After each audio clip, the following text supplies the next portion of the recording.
Okay, if you do get caught up, you will fall. Okay, same thing on the internet. You may be on Facebook and some filth pop up. You can do what? You have two options. You can keep scrolling, or you can do what? You can pretend like you was gonna keep scrolling, then look to the left and the right, and then scroll back. You got two decisions to make.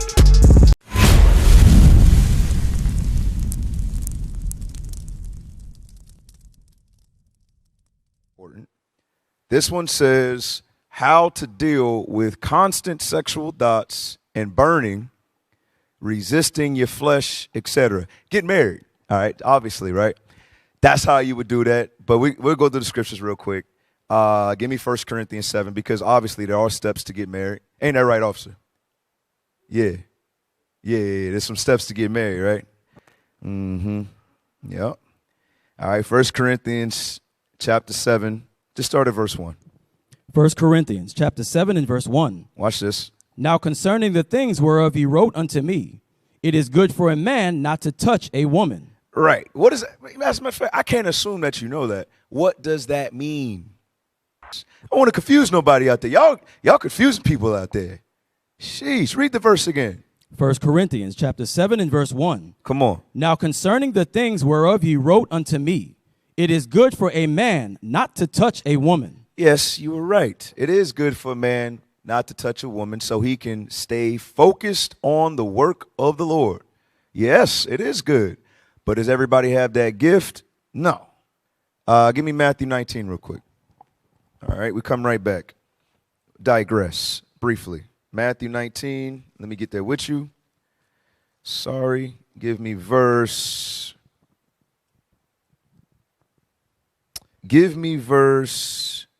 10. Watch this.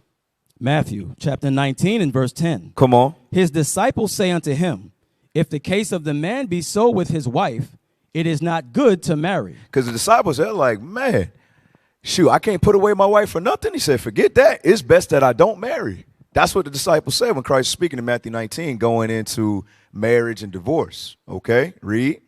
But he said unto them, all men cannot receive this saying, save they to whom it is given. What does that mean right there? Losias. Hey, shalom, Cap. So to those who was given, like there, how Christ was given all the portion from God, there's a portion given to each man if they were able to handle this walk without a wife, without a woman. Yes. And how do we know? We're going to read it in the next verse. Okay, very good. Read that. Verse 12. For there are some eunuchs. What is a eunuch? Huh? What is a eunuch? James, you got something to help him with? What you got? Yes, sir. Shalom, Cap. A eunuch is one that's committed to not touching the woman. Yes. That's a eunuch. That's a eunuch. Now we're going to get into the different categories of a eunuch, like Officer Losias was saying. You got something else? Yeah, we about to read it. Don't worry. Read what you got. Verse 12. For there are some eunuchs which were so born from their mother's womb. So meaning what? They were born like this from their mother's womb. What does this mean? Gideon, let me hear you. From birth, they didn't have that part down there. They didn't have the organ. There you go. The genitalia. Yes, birth. Call it what? Birth defect, right? So from the womb, it was already a wrap. They didn't have it right down there. Okay? And that's just how they were born. Very good. So read verse 12 again. For there are some eunuchs which were so born from their mother's womb. And there are some eunuchs which were made eunuchs of men. Okay. What that mean? Officer Losias. Perfect example is like Daniel. So he was made a eunuch, but they castrated him. Right. When was this done? In the Babylonian captivity. Yes. Him and the three holy children, right? Yes, sir. Right. They were made eunuchs, right? So they wouldn't sleep with the king's women, okay? So they were made into eunuchs, had it cut off. All right, read on. And there be eunuchs which have made themselves eunuchs for the kingdom of heaven's sake. All right, what is that? Eleazar, I'll give you another chance. What you got? These are the men who, like Paul, who devoted their life to the ministry. Right. Paul, Christ. Exactly. Very, very good. Read on. He that is able to receive it, let him receive it. That's what it means in verse. That's why I was asking. Do you know what that means? Everybody can't receive it. I cannot receive it. Okay. I understand that. I'm all right with that. But with that being said, because I know I can't receive it, now I got to put up with them. I'm just playing, babe. I love you. But I'm just saying, obviously, if all you're doing is focusing on yourself and your works, that's way easier than what focused on your wife and then you have a bunch of kids and all that other stuff come with it. It's easier just to focus on doing the Lord's work. So let's go back, 1 Corinthians 7:1. We're going somewhere with this, all right? So let's go back. 1 Corinthians chapter 7, verse 1. Watch this. 1 Corinthians chapter 7 and verse 1. Now concerning the things whereof ye wrote unto me, it is good for a man not to touch a woman. Why? So he can focus on the work of the Lord, right? Come on. Nevertheless, to avoid fornication. Remember, the question was the thoughts, the sexual lust and the thoughts. Let me actually read it again to make sure I'm quoting it correctly. It says, how to deal with constant sexual thoughts and burning, resisting your flesh, etc. Read verse 2 again. Nevertheless, to avoid fornication, let every man have his own wife. Right. So to avoid those type of thoughts, because guess what those thoughts are going to turn into eventually? Actions. Okay. And that's going to be called what? Fornication. In order to avoid that, this is what you do. Read. And let every woman have her own husband. And let every woman and every man have their own wife and husband. Okay. That's step number 1. Now, give me 2 Ezra 15, I think. Yeah, 15. Might get to 16 as well. I want to deal with a few things. Actually, it's 2 Ezra 16. All right, because it talked about the thoughts. Give me verse 54. Watch this. 2 Ezra chapter 16, verse 54. Uh-huh. Behold, the Lord knoweth all the works of men. Right. God says he knows all of the works of men. So these are also things that we got to keep in mind too. Okay? We got to take an accountability of our thoughts. So if we notice ourselves only caught up in lust or whatever it may be, alcohol, whether it be gluttony, sexual lust, or whatever it may be, our mind's always thinking about that. There's something that we need to switch, obviously, right? All right, hold that. Give me the one in Wisdom of Solomon 1 about what those type of thoughts do in your relationship and your walk with the Most High. I think it's verse 3, forward thoughts. Give me that. Wisdom of Solomon, chapter 1 and verse 3. Come on. For froward thoughts separate from God. So we got to understand this, brothers and sisters. Forward, that word in itself means opposition. Okay? What do you think you're going to be in opposition of when you have those thoughts? You're going to be in opposition of God's commandments. Now, give me the one in one of the epistles, say, covet the earnest gifts. Give me that one. Somebody find me that real quick. Covet the earnest gifts. So I just want to show you, I'm going to use this as an example that if you desire to get married, that's a good thing. Okay? That's a good thing. Ain't nobody mad at you for that. You got that scripture for me? Read that. The book of 1 Corinthians, chapter 12 and verse 31. Uh-huh. But covet earnestly the best gifts, and yet show I unto you a more excellent way. Right. So if you covetous of righteousness, there ain't nothing wrong with that. Okay? There is nothing wrong with that. If you are yearning for marriage one day, that's a good thing. All right? Because think about how majority of our people grew up. They're not thinking about marriage. They're just thinking about lust, and they think about the next woman, or the next man, or the next man. Okay? So it's okay if you're yearning or desiring a marriage. That's a good thing. All right? But I want you to go back to Wisdom of Solomon. Watch this. Wisdom of Solomon, chapter 1 and verse 3. Come on. For froward thoughts separate from God. It says what? Froward thoughts separate from God. It says forward thoughts separate from God. Come on. And his power, when it is tried, reproveth the unwise. And that's where you don't want to be. You don't want to end up there. Give me the book of 1 John chapter 2. Okay? Give me 1 John chapter 2, verse 15. All right? Because what do we read? In that Corinthians 12, you could do it the honorable way, okay, the desirable way according to the Most High. Marriage is honorable. Or you could have thoughts that are contrary, those forward thoughts that are of this world. Okay, read this. 1 John chapter 2, verse 15. Come on. Love not the world, neither the things that are in the world. If any man love the world, the love of the Father is not in him. Come on. For all that is in the world, the lust of the flesh. The what? The lust of the flesh. So there it is. So you know within yourself, you know exactly the thoughts that you're thinking about. Are you thinking about, I can't wait for my wedding night, my wedding day, or are you lusting after somebody that you ain't got no business lusting after? Okay, these are, give me the one in Sirach 9 and 8. Gaze not. Give me that one right there. Because at the end of the day, remember when we read in 2nd Ezra 16, we coming back to that too. Remember what we read. Okay, it says that God knows all of our thoughts. So it's all about what? Who are you talking to on the daily? Okay, are you surrounded by godly people? Okay, is your hand always to the plow, or do you have a lot of idle time? Or a lot of your time is just spent around the wrong people, doing the wrong things? Because whatever you're involved in, whatever you're surrounded by, those are the thoughts that you're going to have. Okay, so read that for me.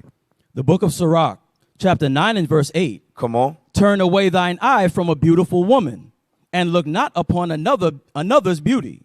For many have been deceived by the beauty of a woman. For herewith love is kindled as a fire. Right. I want gaze not. Okay, thank you. Then we'll jump back down. So start at 5 and let me hear it. Sirach chapter 9 verse 5. Come on. Gaze not on a maid, that thou fall not by those things that are precious in her. Right. What are the things that are precious in a female? The body parts. Same thing for you sisters. Sisters staring at feet. And the next thing you know, they in class looking at the ceiling. Hey, sis, stop. You understand? The Bible says don't gaze, don't stare. Catch yourself. Obadiah knows what I'm talking about. I remember Deacon Asaph brung this. I think like when I first came in with IUIC, it was like 2013. He said the 3-second rule. All right. So he's saying if you walking down the street and you see the badunkadunk, right? Who's seen the badunkadunk down the street before? Anybody seen that before? All right. Making sure y'all telling the truth up in here. James. All right. So you walking down the street and you see the badunkadunk. Now everybody knows. We all men up in here. So you walking and you see it. You didn't look out on purpose. You just saw somebody walking and you looked and then you realize, oh, that's the badunkadunk, right? So in that split second, you see once, as soon as you look, that's 1 second right there. Okay? Now, everybody knows when somebody walk past you normally go like that. But then, if you got the devil on you, what normally happens? You turn again. So that's, Deacon Asaph brought this out years ago, call it the 3-second rule. So you know within yourself if you're lusting or gazing or not.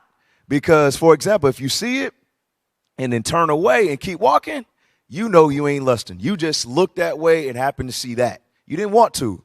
But then there's that other brother or that sister that looks and then looks again. And then that's when they get caught up. And that's how those thoughts start getting popped up in their head. All right, read that verse again. Verse 5. Come on. Gaze not on a maid, that thou fall not by those things that are precious in her. The scripture says if you do get caught up, you will fall. Okay? If you do get caught up, you will fall.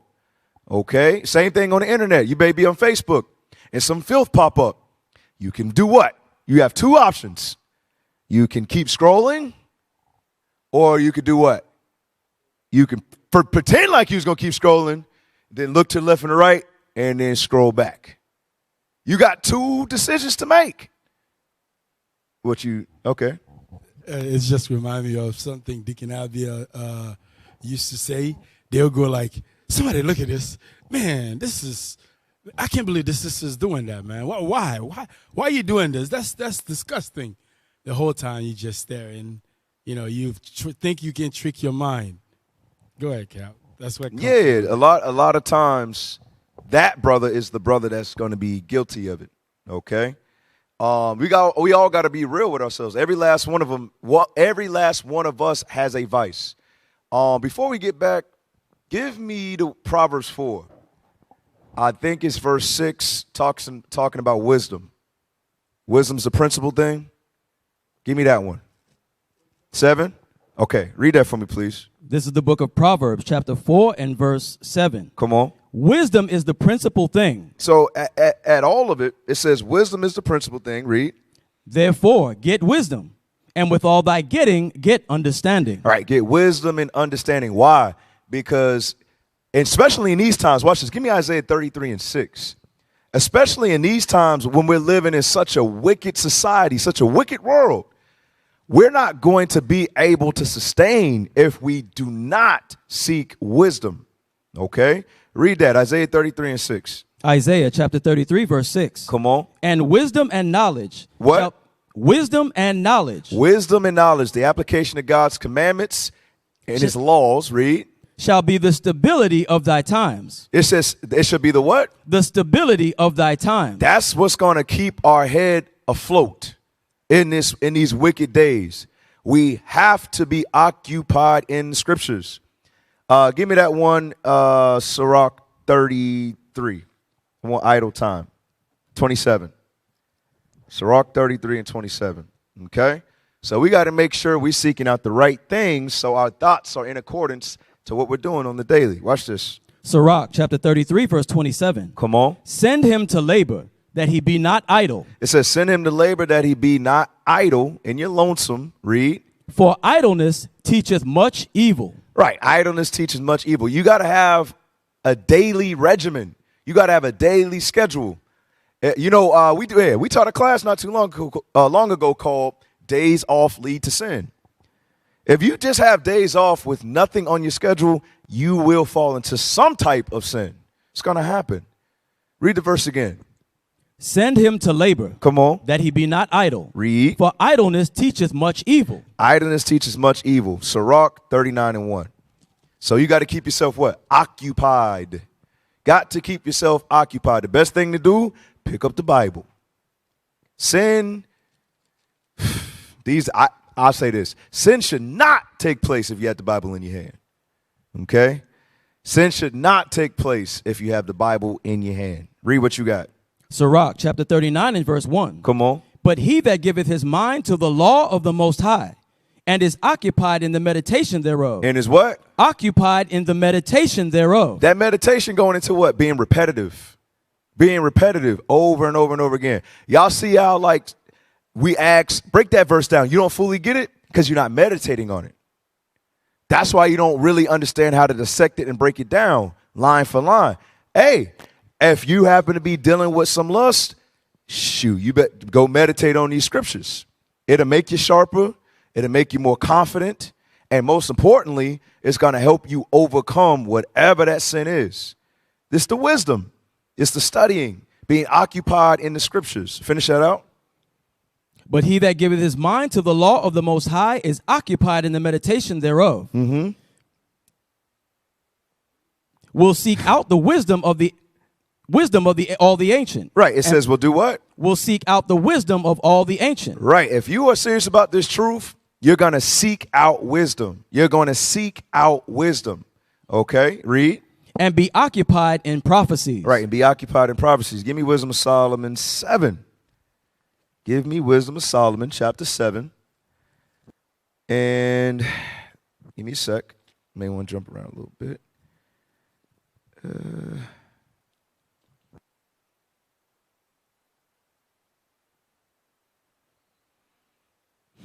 Start at verse 14.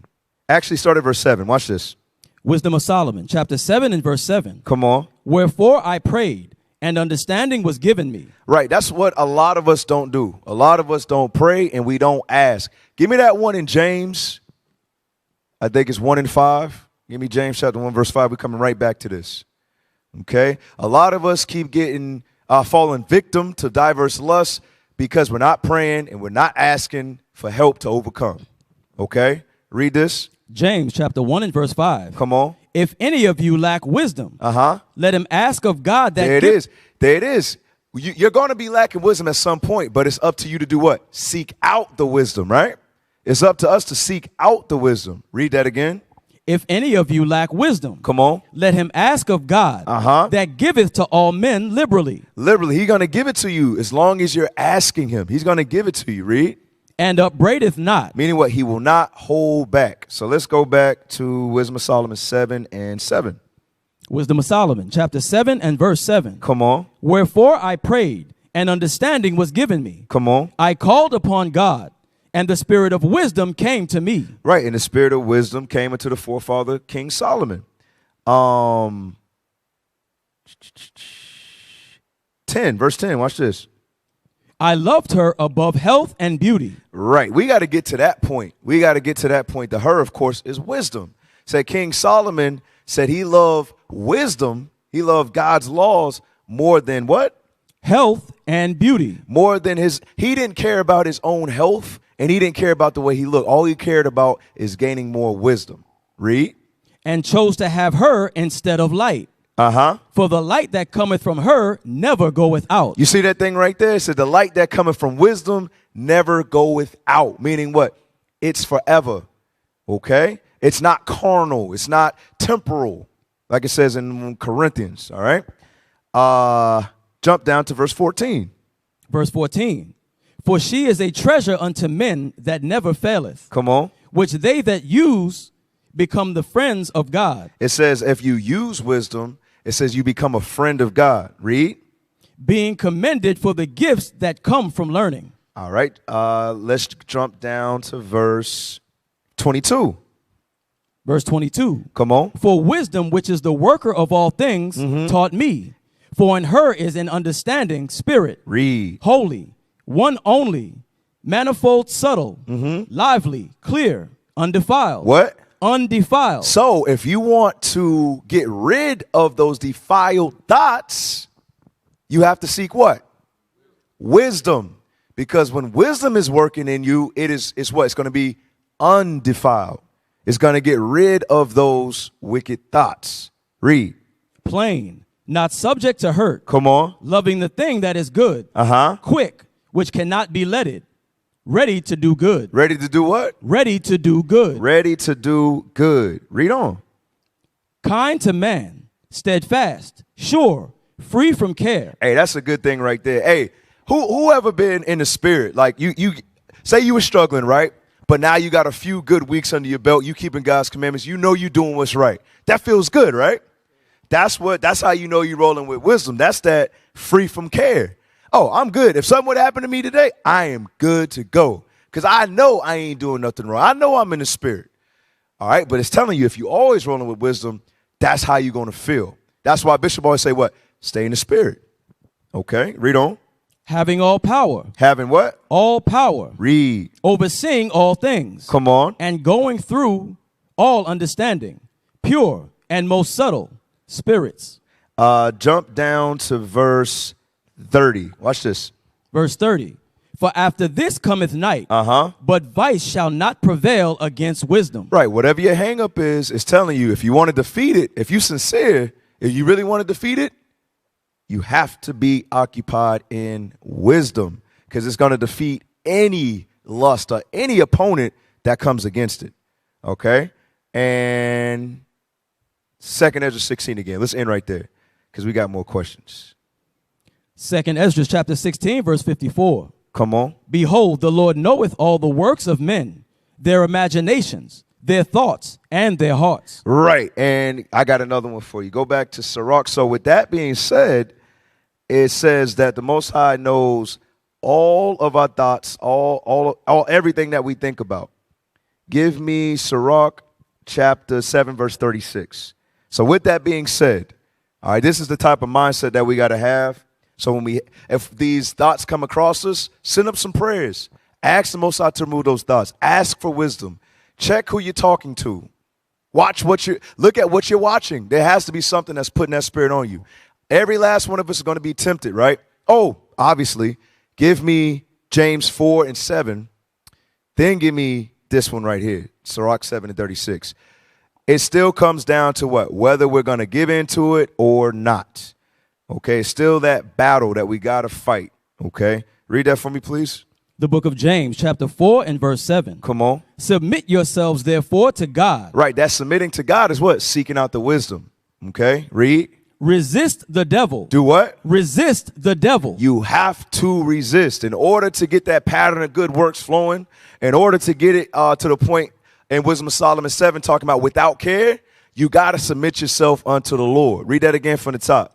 Submit yourselves, therefore, to God. Come on. Resist the devil. You got to resist the devil. And not just once, not just twice. You got to keep winning your battles. And by you doing so, guess what happens?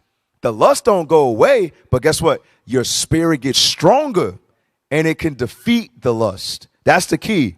One of the greatest myths in this truth is that a lot of people think you ain't going to deal with the temptation no more. That is a lie.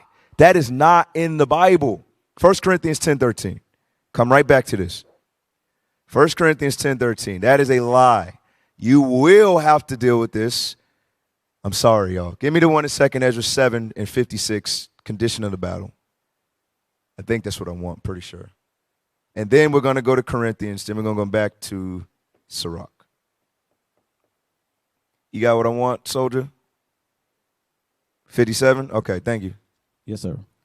2 Ezra, chapter 7 and verse 57. Come on. Then answered he me and said, this is the condition of the battle, Read. which men that is born upon the earth shall fight.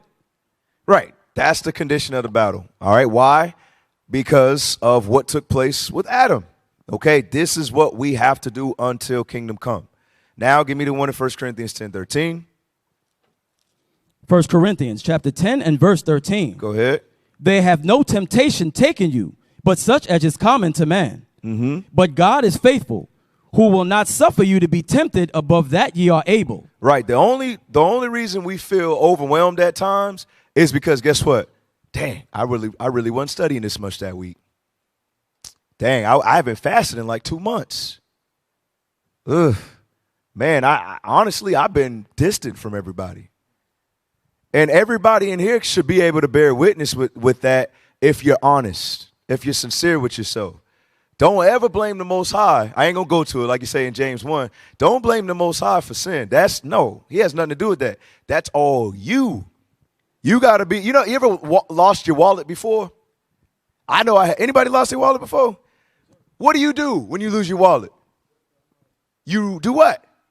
You retract your steps. You retrace your steps. If you sincere, you would do the same thing if you fall short to sin. You'd be like, okay, how I got here? Because just last week, I was in the spirit. So how in the world from week to this week, I was up here and now I'm here? How did that happen? You got to be able to have enough, I don't know the word I'm looking for.